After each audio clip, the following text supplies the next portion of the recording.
الحمد للہ رب العالمین والصلاة والسلام علی من لا نبی بعد اما بعد فاعوذ باللہ من الشیطان الرجیم بسم اللہ الرحمن الرحیم رضی اللہ عنہم ورضوا عنہ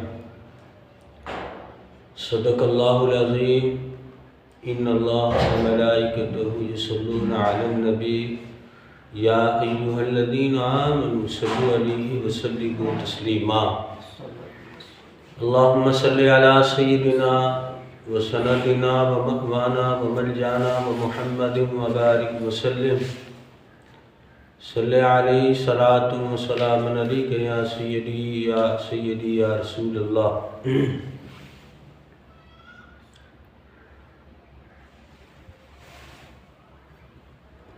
اللہ کریم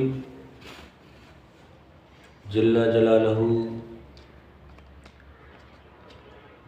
کی حمد و ثنا کے بعد آقا دو عالم نور مجسم صلی اللہ تعالی علیہ وسلم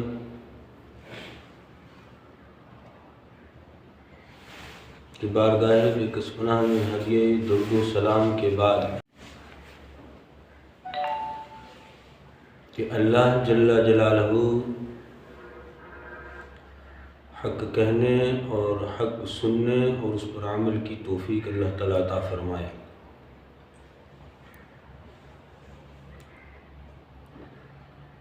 ماہ جمادی الثانی کا مہینہ اختتام کی طرف ہے اور 22 جمادی الثانی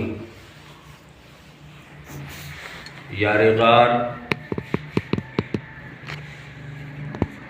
ساتھی مزار حضور سیدنا ابو بکر صدیق رضی اللہ تعالیٰ عنہ کا یوم وصال ہے۔ سیدنا صدیق اکبر رضی اللہ تعالیٰ عنہ کا فیضان اللہ تعالیٰ ہم سب پر اللہ تعالیٰ جاری و ساری فرمائے۔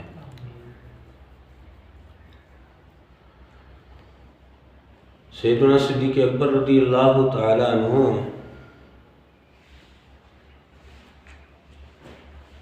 مسلمانوں میں ایمان لانے والوں میں سب سے پہلے مسلمان ہیں۔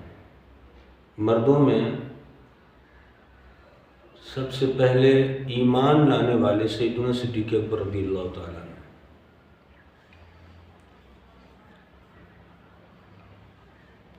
آپ کی ولادت فیل کے واقعے کے بعد تقریباً 2.5 برس کے بعد آپ کی ولادت ہوئی ہے۔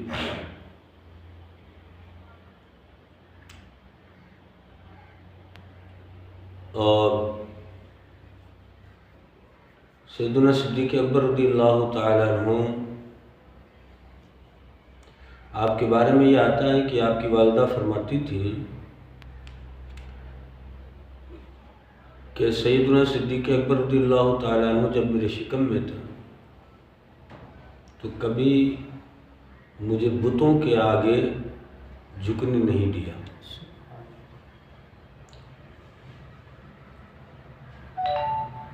سیدنا صدیق اکبر رضی اللہ تعالیٰ عنہ آقا دو عالم نور مجسم صلی اللہ تعالی علیہ وسلم سے کم و بیش تقریباً 2.5 برس آپ کی عمر جو ہے چھوٹی ہے، یعنی نبی پاک علیہ الصلوۃ والسلام سے کم عمر ہے۔ سیدنا صدیق اکبر رضی اللہ تعالی عنہ نبی رحمت صلی اللہ تعالی علیہ وسلم کے بچپن کے دوست ہیں۔ سرکار دو عالم صلی اللہ تعالی علیہ وسلم سے آپ کا تعلق بچپن سے ہے اور سیدنا صدیق اکبر رضی اللہ تعالیٰ عنہ نبی رحمت صلی اللہ تعالیٰ علیہ وسلم سے بے پناہ محبت آپ فرمایا کرتے تھے، اور جب سرکار دو عالم صلی اللہ تعالیٰ علیہ وسلم نے اعلان نبوت فرمایا تو اس وقت سیدنا صدیق اکبر رضی اللہ تعالیٰ عنہ آپ تجارت کے غرض سے آپ کہیں باہر تشریف لے گئے ہوئے تھے۔ جب آپ تجارت سے آئے تو آپ کو معلوم ہوا کہ نبی رحمت صلی اللہ تعالیٰ علیہ وسلم نے نبوت کا اعلان فرمایا۔ سرکار دو عالم صلی اللہ علیہ وسلم حضور نے فرمایا مجھ پر جو بھی ایمان لایا ہے تو اس نے مجھ سے دلیل مانگی ہے، نبوت کی دلیل۔ لیکن سیدنا صدیق اکبر رضی اللہ تعالیٰ عنہ جب آپ نے یہ سنا کہ حضور نے اعلان نبوت فرمایا ہے تو بغیر چو چرا اور بغیر دلیل کے آپ جا کر سرکار کی بارگاہ میں مشرف با اسلام ہو گئے۔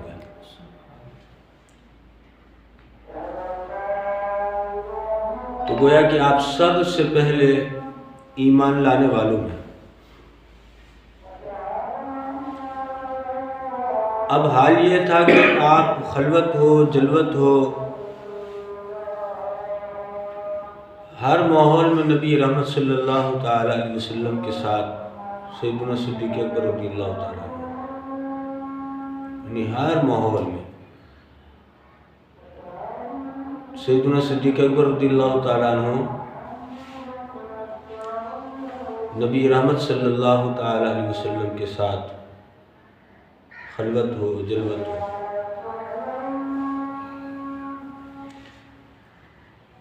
نبی رحمت صلی اللہ تعالیٰ علیہ وسلم کا سیدنا صدیق اکبر رضی اللہ تعالیٰ عنہ کے لیے جو فرمودات ہیں کہ سرکار نے جو فرمایا کہ نبی رحمت صلی اللہ علیہ وسلم حضور نے فرمایا کہ اسلام کو جس نے جو کچھ بھی دیا مال سے یا جس طرح سے بھی، دین کی آبیاری کے لیے جنہوں نے جس طرح سے بھی اپنا کردار ادا کیا، ہم نے اس کا حق اس کو دے دی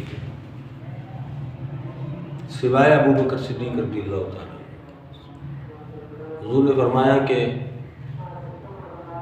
صدیق کا قرض بقایا ہے، اور کل بروز قیامت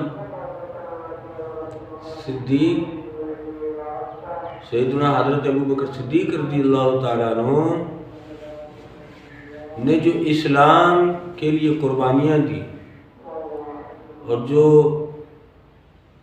اسلام کی راہ میں خرچ کیا، اس قرض کی ادائیگی خود خالق کائنات کرے گا۔ سیدنا صدیق اکبر رضی اللہ تعالیٰ عنہ کا مرتبہ اور مقام کیا ہے کہ نبی رحمت صلی اللہ علیہ وسلم حضور فرماتے ہیں کہ جب اللہ رب العزت میدان محشر میں جلال میں ہوگا اور آدم علیہ السلام سے لے کر عیسیٰ علیہ السلام تک ہر نبی اللہ کے نبی نفسا نفسی میں ہوں گے، تو عام لوگوں کی باتیں تو پھر کسی شمار میں نہیں ہیں۔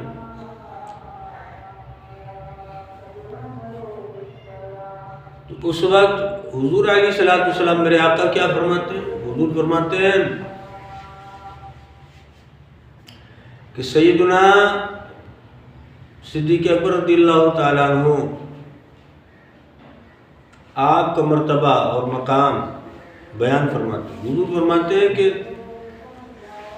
جب رب کا جلال اس قدر ہوگا کسی کو ضرورت نہیں ہوگی کہ کوئی رب سے کلام کر سکے، تو سرکار نے فرمایا رب کے جلال کو کم کرنے کے لیے حضور فرماتے ہیں میں سب سے پہلے سیدنا صدیق اکبر رضی اللہ تعالیٰ عنہ کو رب کی بارگاہ میں پیش کروں گا۔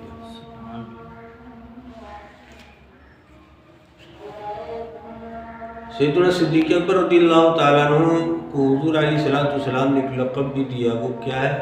عتیق۔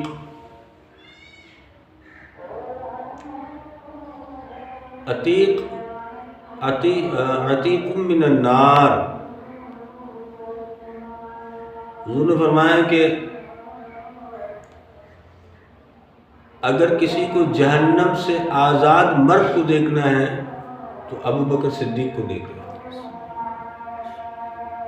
سیدنا صدیق اکبر رضی اللہ تعالیٰ۔ ایک مسئلہ جو ہے وہ یہ ہے، کیونکہ یہ ایک فتنے کا دور ہے اور ہر طرف جو ہے وہ فتنہ جنم لے رہا ہے، اور جو اجماع امت ہے اب لوگ اس پر بھی جو ہے کلام کرنے کی جرت کر رہے ہیں اور اپنی تعویلات پیش کر رہے ہیں۔ یاد رکھیں کہ ہماری اور آپ کی جو عافیت ہے، ایمان کی سلامتی ہے، تو اس ایمان کی سلامتی اسی بنیاد پر رہے گا کہ اہل بیت رضی اللہ تعالیٰ عنہ اور حضور کے جانثار غلام یعنی اصحاب رسول رضی اللہ تعالیٰ عنہ، ان دونوں کا دامن ہاتھ میں ہو، نہ اہل بیت کا بغض ہو نہ اصحاب رسول کا بغض سینے میں ہو۔ ان دونوں جماعتوں کو جو مرتبہ منصب بزرگی اللہ اور اللہ کے رسول نے دے دیا ہے، اس پر سر تسلیم خم ہونی چاہیے، اور اہل بیت سے محبت اور اصحاب رسول کا ادب اور تعظیم، ان سے محبت، یہ ایمان کا ایک اہم حصہ ہے۔ آج جو لوگ گمراہی اور یوں سمجھ لیں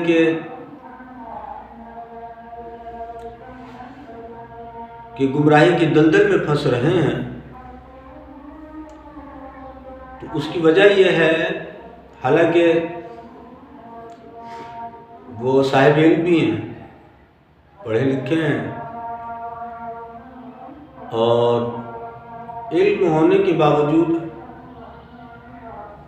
گمراہ ہو رہے ہیں۔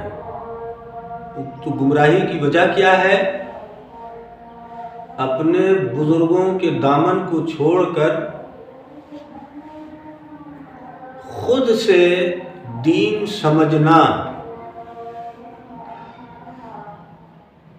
جب بندہ اپنے بزرگوں کے دامن کو چھوڑ کر خود دین سمجھنے کے لیے نکلتا ہے اور سمجھتا ہے کہ میں تو بہت زیادہ پڑھا لکھا ہوں اور بہت زیادہ میں سمجھدار ہوں، تو پھر وہ گمراہی کی طرف نکل پڑتا ہے۔ بزرگوں کا سایہ سر پر نہ ہو تو پھر علم سے بھی بندہ گمراہ ہو جاتا ہے، علم ہونے کے باوجود بھی گمراہ ہو جاتا ہے۔ اور ایسے بہت سارے بد نصیب لوگ ہیں جن کا علم کے معاملے میں بڑا قد اونچا تھا، لیکن آج وہ کیونکہ اپنے بزرگوں کے دامن کو چھوڑ دیا اور خود سے وہ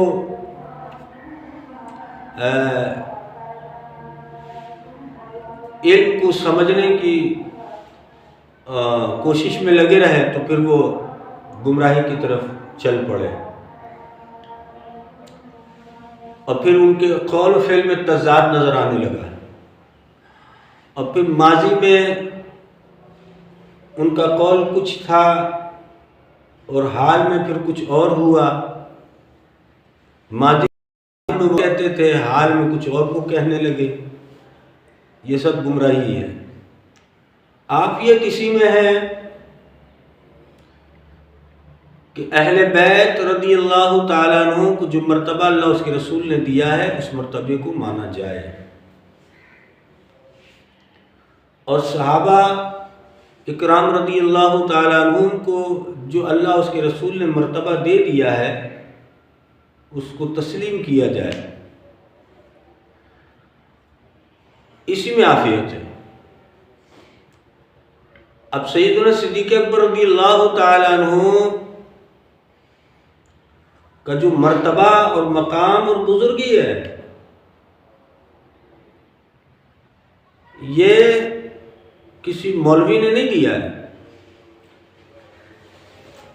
کسی بڑے عالم نے نہیں دیا ہے، کسی مفتی نے نہیں دیا ہے، اور شیخ الحدیث نے نہیں دیا ہے، محدث نے نہیں دیا ہے،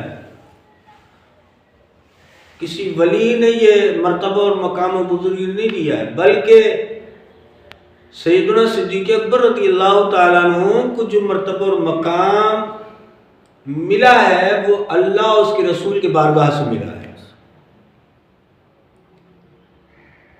اب آپ دیکھیں نبی رحمت صلی اللہ تعالی علیہ وسلم حضور سرکار ایک حدیث بیان فرما رہے ہیں، امت کی تربیت فرما رہے ہیں. حضور فرماتے ہیں کہ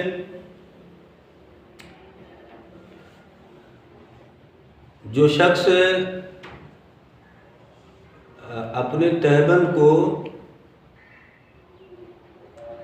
اس طرح لٹکائے کہ وہ ٹخنے سے نیچے ہو یا زمین میں رگڑ کھا رہا ہو، تو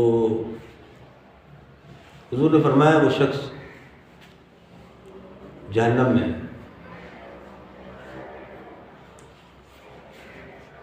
اب کیونکہ سیدنا صدیق اکبر رضی اللہ تعالیٰ عنہ وہاں موجود تھے، اب کیونکہ عرب کا ایک وتیرہ تھا، عرب میں تکبر کی وجہ سے اپنے تہبند کو نیچے لٹکاتے تھے، ٹخنوں سے نیچے، حتیٰ کہ وہ زمین میں رگڑ کھاتا تھا. تو وہ تکبر کی نشانی تھی، اور سینے کا بٹن کھول کر وہ ایک تکبر کی نشانی. تو جب سیدنا صدیق اکبر رضی اللہ تعالیٰ عنہ وہاں اس محفل میں موجود تھے تو سیدنا صدیق اکبر رضی اللہ تعالیٰ عنہ حضور کی بارگاہ میں عرض گزار ہوئے کہ یا رسول اللہ صلی اللہ علیہ وسلم،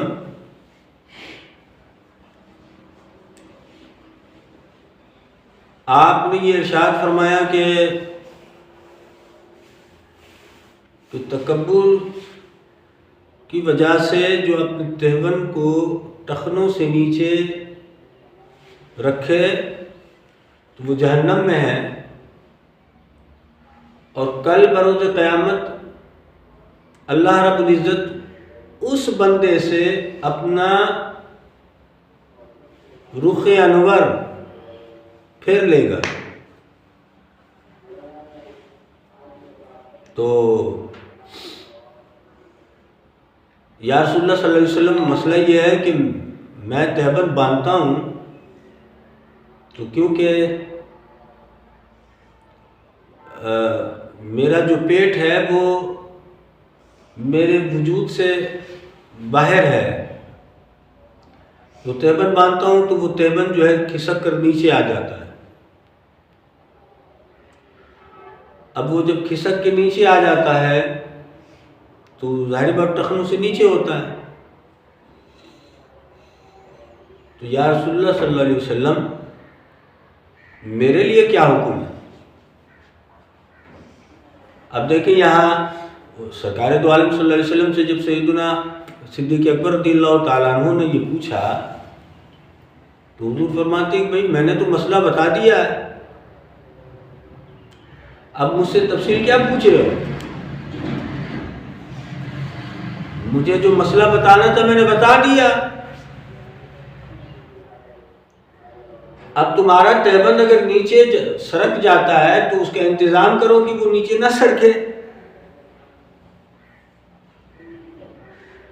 مسئلہ تو ظاہر بات ہے جو سب کے لیے وہ تمہارے لیے بھی ہے. نہیں. حضرت ابو بکر صدیق رضی اللہ تعالیٰ عنہ نے پوچھا کہ حضور میرے لیے کیا حکم ہے؟ تو اب دیکھیے سرکار دو عالم صلی اللہ علیہ وسلم حضور کیا فرما رہے ہیں. حضور فرماتے ہیں کہ ابو بکر تیرے دل میں تو نہ تکبر ہے، نہ غرور ہے، نہ کینہ ہے، نہ بغض ہے.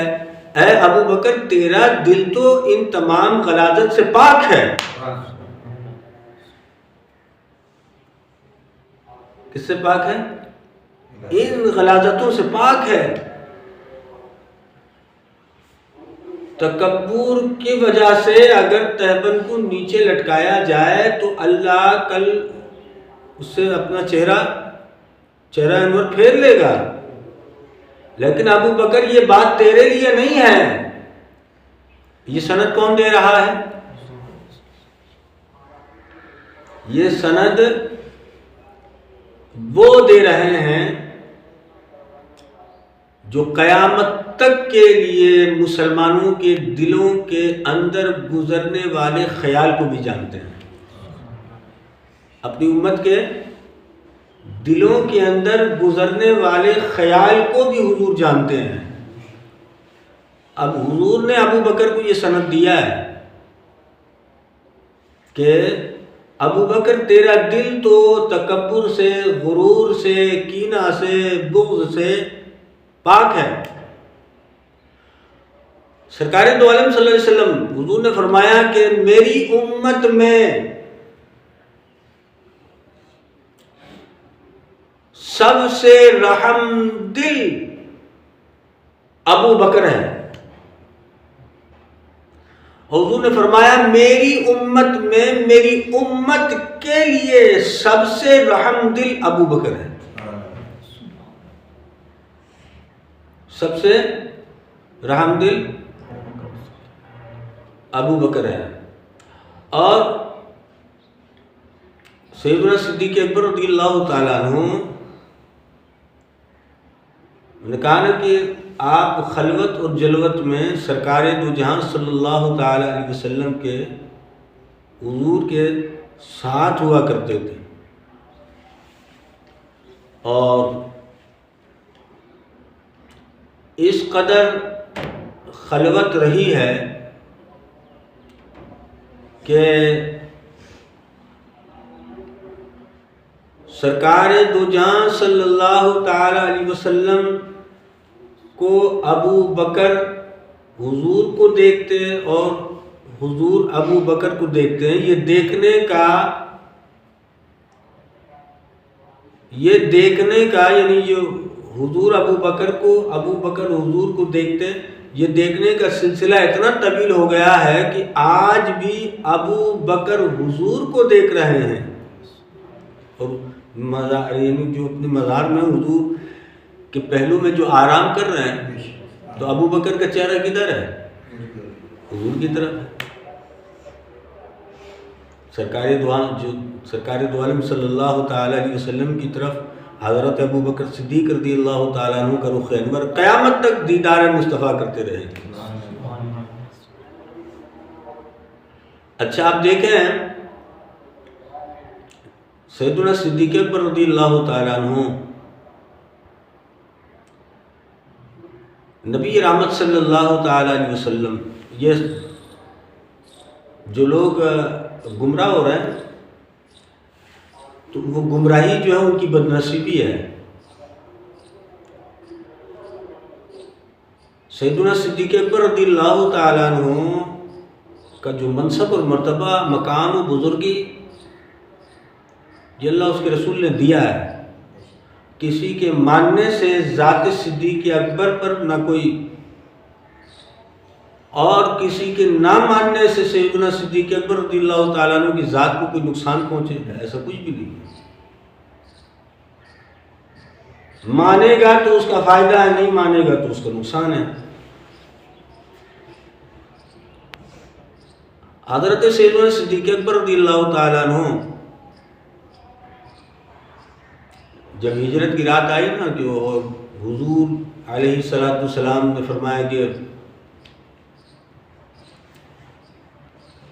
تم میرے ساتھ چلو گے اور پھر ہجرت کی رات نکلیں، تو علماء نے لکھا 400 کلومیٹر، کتنا؟ 400 کلومیٹر سیدنا صدیق اکبر رضی اللہ تعالیٰ عنہ کا حضور کے ساتھ چلنے کا طریقہ یہ تھا کہ کبھی آگے جاتے تھے، کبھی پیچھے جاتے تھے، کبھی دائیں جاتے تھے، کبھی بائیں جاتے تھے حضور کی پہرہ داری کے لیے۔ حضور نے کہا کہ ابو بکر اس طرح سے کیوں چلتے ہو؟ 400 کلومیٹر۔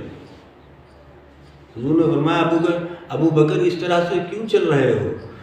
کہا یا رسول اللہ صلی اللہ علیہ وسلم میں اس طرح ہے کہ آقا کون ہے، غلام کون ہے؟ تو سیدنا صدیق اکبر رضی اللہ تعالیٰ عنہ نے اس کو بھانپ لیا کہ لوگ جو ہے وہ میری طرف توجہ کر رہے ہیں۔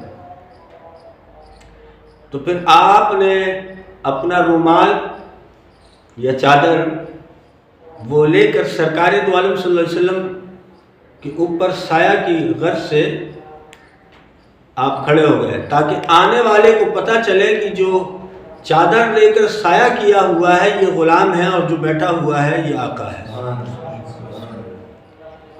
یہ آقا ہے سیدنا صدیق اکبر رضی اللہ تعالیٰ عنہ۔ اب آپ سوچیں، اچھا یہی وجہ ہے کہ جتنے بھی اولیاء صوفیاء ہیں ان کا جو عقیدہ اور نظریہ ہے یہ تو آج کہتے ہیں کہ علم جب آفت بن جاتا ہے تو لوگ پھر بکواس کرتے ہیں۔ علم جب کسی کے لیے آفت بن جائے تو پھر وہ زبان سے بکواس شروع کر دیتا ہے۔ تو جن لوگوں کے لیے ان کا علم ان کے لیے آفت بنا تو پھر وہ حضور کے جانثار غلاموں پر بکواس انہوں نے شروع کر دیا۔ تو ایک نیا شوشہ چھوڑا گیا کہ جی ابو بکر صدیق رضی اللہ تعالیٰ عنہ وہ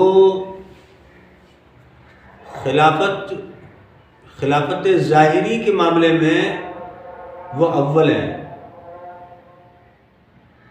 اور خلافت روحانی جو ہے اس کے معاملے میں مولا علی شیر خدا اول ہیں۔ اب آپ سوچیں یہ تضاد دیکھیں،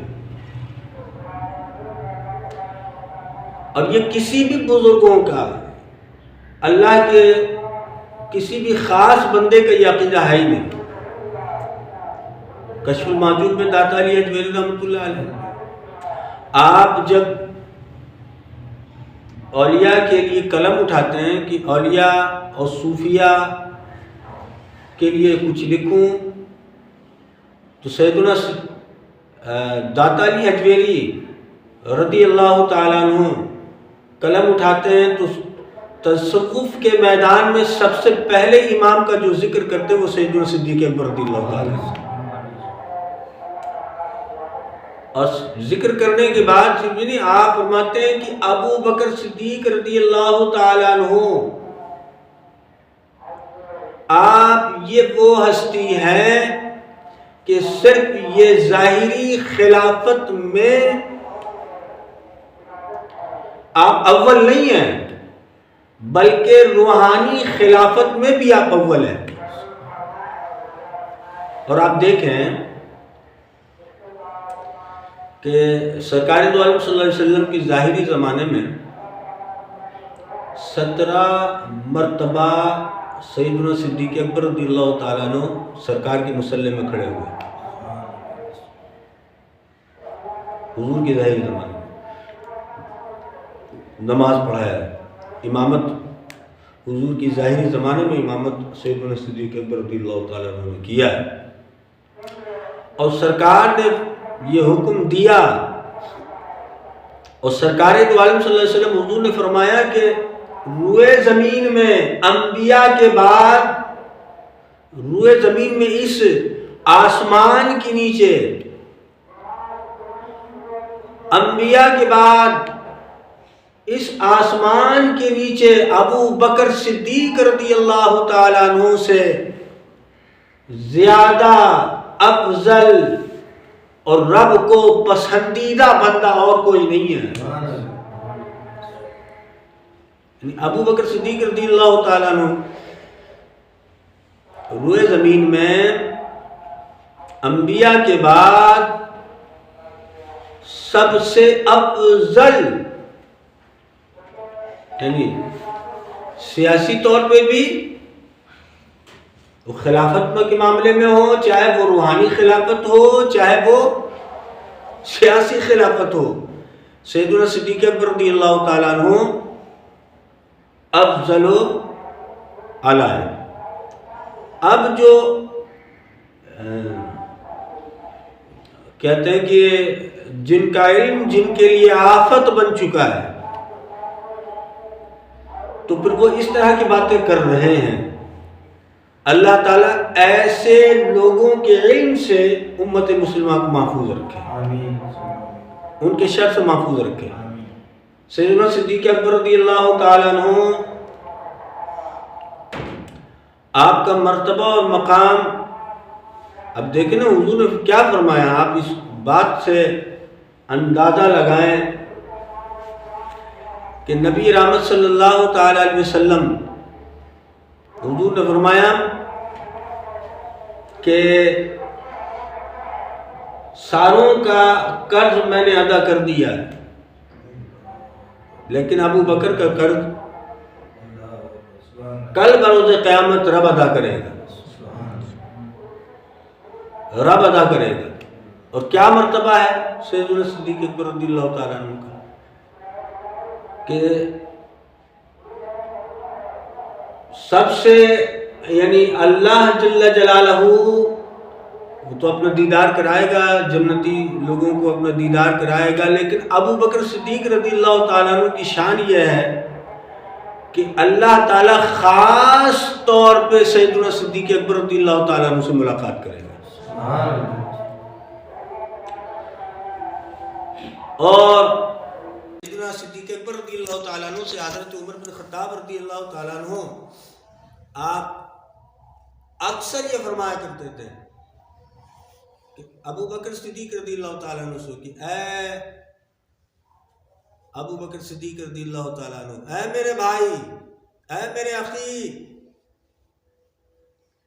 میری زندگی کی ساری نیکیاں لے لو، بس غار سور والی وہ نیکی ایک مجھے دے دو. وہ نیکی، وہ ایک نیکی مجھے دے دو اور میری زندگی کی ساری نیکی لے لو. اب آپ دیکھیں حضرت جبریل امین جو میں نے کہا کہ حضور نے فرمایا کہ عمر جو ہے وہ ابو بکر کی نیکیوں میں سے ایک نیکی ہے. اس نیکی کا حال دیکھیں کہ وہ جبریل امین آئے، سرکار دو عالم صلی اللہ علیہ وسلم نے فرمایا کہ جبرائیل مجھے بتاؤ کہ میرے عمر کے بارے میں، عمر کے بارے میں کچھ حال بتاؤ. اللہ اکبر. تو سیدنا جبریل امین رضی اللہ تعالیٰ عنہ، جبریل علیہ السلام، حضرت جبریل علیہ السلام حضور کے بارگاہ میں عرض کرتے ہیں کہ یا رسول اللہ صلی اللہ علیہ وسلم، مجھے حضرت نوح علیہ السلام اپنے قوم کے درمیان آپ جتنا سال رہے، جتنے برس تک رہے، میں اتنا برس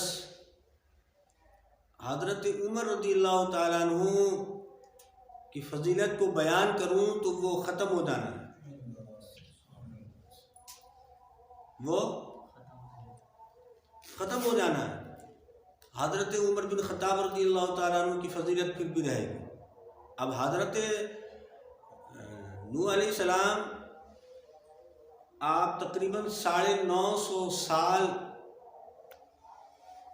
یا 1000 سال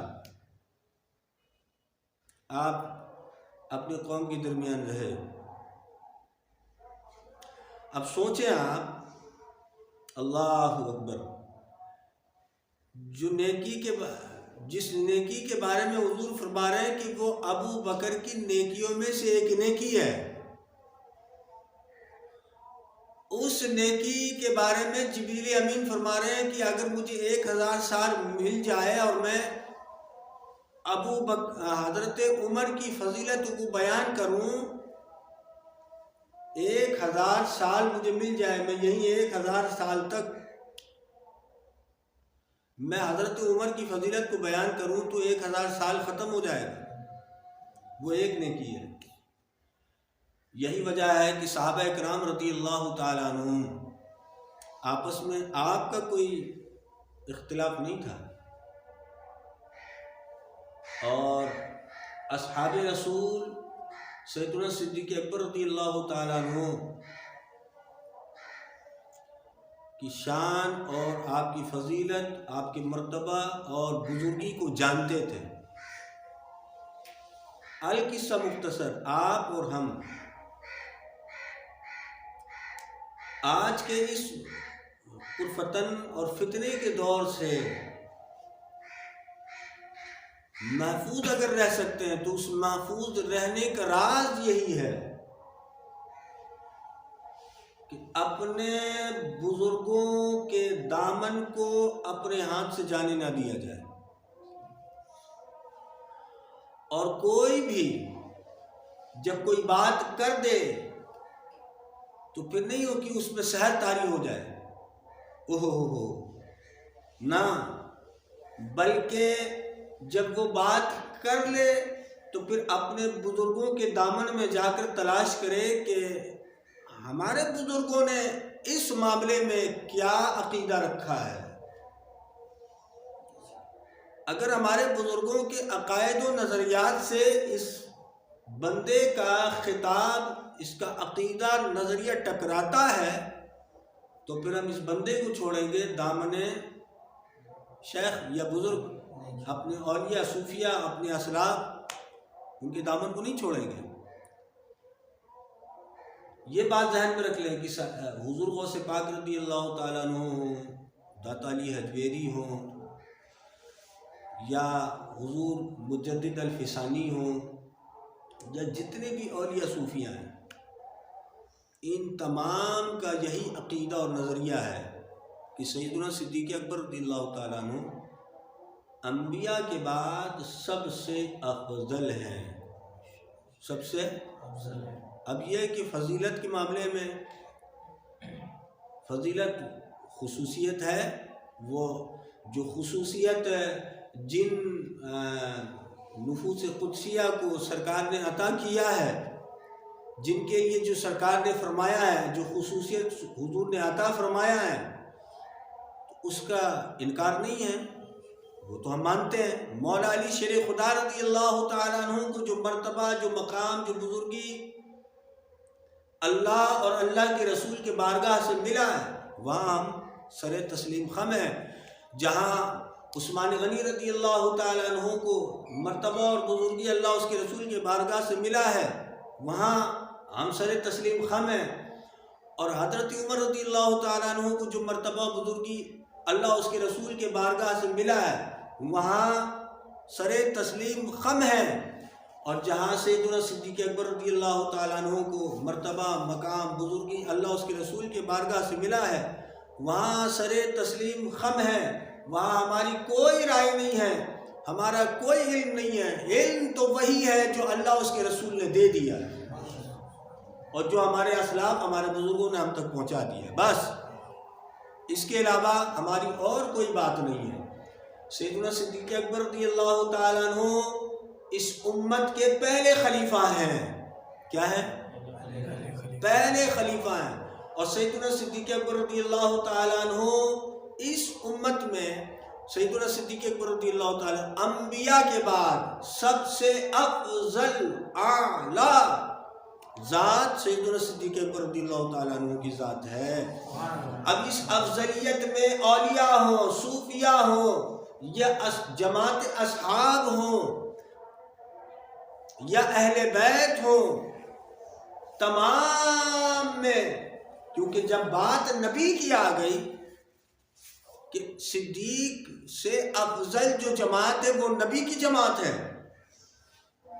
صدیق سے جو افضل جماعت ہے وہ نبی کی جماعت ہے، اور نبی کے بعد جو افضل ہے وہ صدیق ہے۔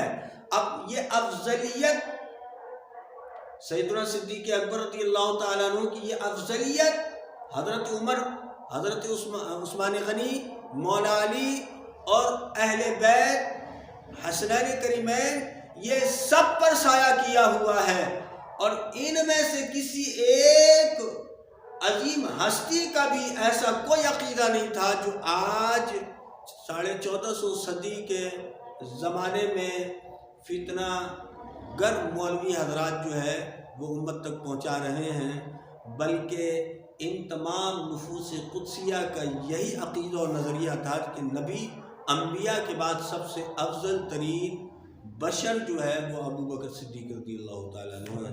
اللہ تعالیٰ ہم تمامین کو سیدنا صدیق اکبر رضی اللہ تعالیٰ عنہ کا فیض عطا فرمائے۔ یہ بات اہم سمجھ لیں کہ لوگ تو یہ سمجھتے ہیں نا کہ قادری ہو، چشتی ہو، نقشبندی ہو، سہروردی ہو، وہ سب جا کر جو ہے مولا علی شیر خدا رضی اللہ تعالیٰ عنہ کی بارگاہ میں وہاں جا کے ملے گا، لیکن آج یہ نظریہ اور عقیدہ آپ لے کر جو جا رہے ہیں، یہ سمجھ لیں کہ یہ سارا روحانی سلسلے کا مرکز و محور جو ہے وہ سیدنا صدیق اکبر رضی اللہ تعالیٰ عنہ کی ذات ہے، اور سیدنا صدیق اکبر رضی اللہ تعالیٰ عنہ محبوب کریم کے قدموں میں موجود ہیں، حضور کے قدموں میں موجود ہیں، اور یہ وہ ذات ہیں جن کے ایمان کی گواہی قرآن مجید دیتا ہے، جن کے ایمان کا انکار کرنے والا قرآن مجید کا منکر ہے، اور جو قرآن مجید کا منکر ہو وہ کافر و مرتد ہے۔ اللہ تعالیٰ ہم تمام کو عمل کی توفیق عطا فرمائے۔